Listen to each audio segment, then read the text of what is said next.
Sa mga nakaraang araw ay muling naging sentro ng usapan ang Notice of Disallowance na inilalabas ng Commission on Audit. Marami ang nagtatanong kung ano ba talaga ang ibig sabihin nito at ano ang maaaring kasunod kapag naging final and executory ang isang Notice of Disallowance. Una sa lahat, mahalagang maunawaan na ang Notice of Disallowance ay isang audit action ng Commission on Audit. Ibig sabihin, may nakita ang mga auditor na paggasta o pagbabayad na sa kanilang pagsusuri ay hindi naayon sa umiiral na mga batas, regulasyon, o mga patakaran sa paggamit ng pampublikong pondo. Kung matapos ang lahat ng prosesong ito ay maging final and executory ang Notice of Disallowance, nangangahulugan itong pinal na ang naging desisyon ng Commission on Audit sa usaping iyon.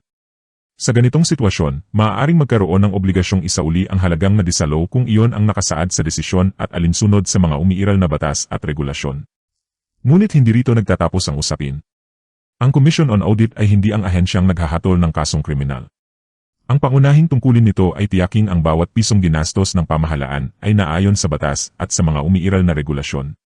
Kapag may audit findings na maaaring magpakita ng posibleng paglabag sa batas, maaari itong maging batayan ng karagdagang pagsusuri ng Office of the Ombudsman o iba pang kinaukulang ahensya. Bukod dito, may mga ulat at alegasyon na maaaring mayroon pang karagdagang Notice of Disallowance na inilabas o ilalabas kaugnay ng iba pang audit findings. Ang mga ito ay kinakailangan pa ring dumaan sa opisyal na proseso ng Commission on Audit at, kung mayroon man, sa mga kaukulang legal na hakbang.